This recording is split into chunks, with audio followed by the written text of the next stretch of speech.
জানা গেছে, পবিত্র ওমরাহ পালন করতে সৌদি আরবে অবস্থান করছেন সাকিব। মোহাম্মদ শামীম খান নামের এক বাংলাদেশি ফেসবুক অ্যাকাউন্ট থেকে লাইভ করা এক ভিডিওতে দেখা যায়, জুব্বা পরে মক্কাতে ওমরাহ পালন করছেন সাকিব। সাবেক এই অধিনায়ককে ঘিরে উচ্ছ্বসিত ভক্তের জটলা দেখা গেছে এ সময়। কয়েকজন ভক্তের সেলফির আবদারও মেটাতে দেখা গেছে তাকে। তবে সাকিব নিজের ফেসবুক পেজে এ নিয়ে কিছুই জানান। এর আগে ভারতের মাটিতে সিরিজ চলাকালে আন্তর্জাতিক টেস্ট ও টি-20 থেকে অবসরের ঘোষণা দেন সাকিব। সেখানেই জানিয়েছিলেন, দক্ষিণ আফ্রিকার বিপক্ষে মিরপুর টেস্ট খেলে এই ফরম্যাটকে বিদায় বলে দেবেন তিনি। কিন্তু তার দেশে ফেরা নিয়ে বিস্তর জলঘোলা হয়। বিসিবি তাকে ফেরার ইঙ্গিত দিলেও শেষ পর্যন্ত নিরাপত্তার কথা বিবেচনা করে তাকে ফিরতে নিষেধ করা হয়।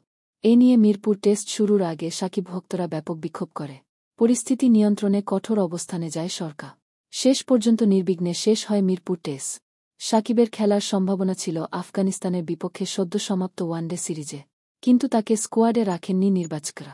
এরপর সদ্য সমাপ্ত আফগানিস্তানের বিপক্ষে ওয়ানডে সিরিজের দলেও ছিলেন না সাকিব।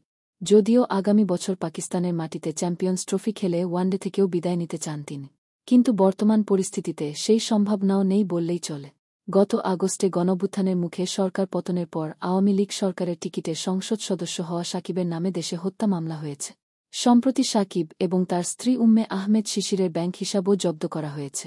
এ অবস্থায় তার দেশে বা জাতীয় দলে ফেরা নিয়ে সংশয় দেখা দিয়েছে।